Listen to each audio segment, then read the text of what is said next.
West Ham United news comment and analysis at P_Smith86 last updated May 1, 1809:08 David Moyes has brought organisation and discipline to West Ham's defence, taking points off Chelsea, Arsenal and Spurs.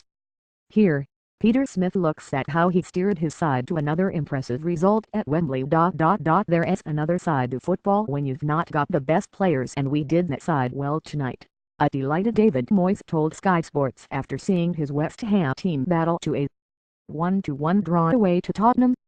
Considering Spurs' almost complete dominance over the course of the 90 minutes, it was a result almost as remarkable as the two screamers scored in the match. But Moyes has found a template to frustrate the Premier League's big guns.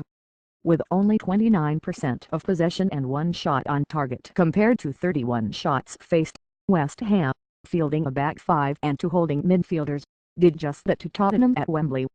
After suffering a valiant 2-1 comeback loss at Manchester City at the start of December, West Ham have beaten Chelsea 1-0, drawn 0-0 with Arsenal and now held Spurs.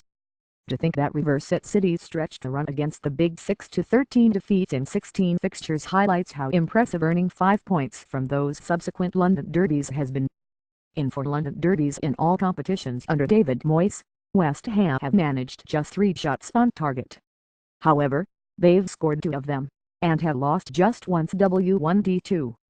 Yet, while these backs-to-the-walls defensive displays are usually only successful after hours of drills on the training ground, West Ham's performance against Spurs is even more notable by the fact their plans were only formulated on Thursday morning.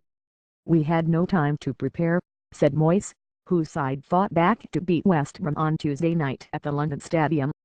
Perhaps, after holding firm for so long against City and then keeping clean sheets against Chelsea and Arsenal over the past month, the West Ham players know what Moyes wants from them now. Their 2 previous contests with Spurs this season, West Ham have gone 3-0 behind in the September Premier League game and then slipped 2-0 down in October's EFL Cup tie before battling back.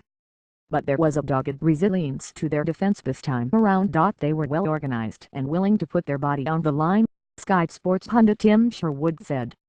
Mark Noble agreed. "Sometimes to play against teams like Spurs you need a game plan to level it up a bit," said the Hammers captain. "Me and Pedro Obiang were told to sit in front of that back five and not go anywhere.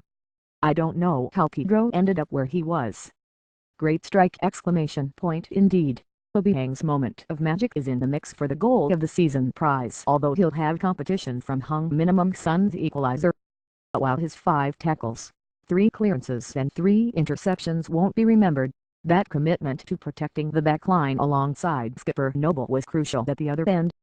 It is hard to believe this West Ham side had shipped 7 goals in their last 3 outings, and Moyes must wonder why his men weren't able to apply themselves in their own third against Newcastle and Bournemouth as they did here, but 5 points from the festive fixtures has been a healthy return. West Ham are now up to 15th. That may only be 2 points above the relegation zone, but it's also only 3 off the top 10. That's how finely balanced the bottom half of the league is this season, and why results against the big guns are all the more valuable. Next up for West Ham in the Premier League are Huddersfield, Bournemouth, Crystal Palace, Brighton and Watford. They are fixtures which will demand a different approach, and Moyes will be keen to welcome back injured forwards Andy Carroll and Marco Arnautovic. These next 5 fixtures could shape West Ham's season, but their resilience against the top sides has given them an ideal platform from which to attack the teams around them. Challenge a mate in our brand new fantasy football head-to-head mode. Play for free and copy 2018 Sky UK.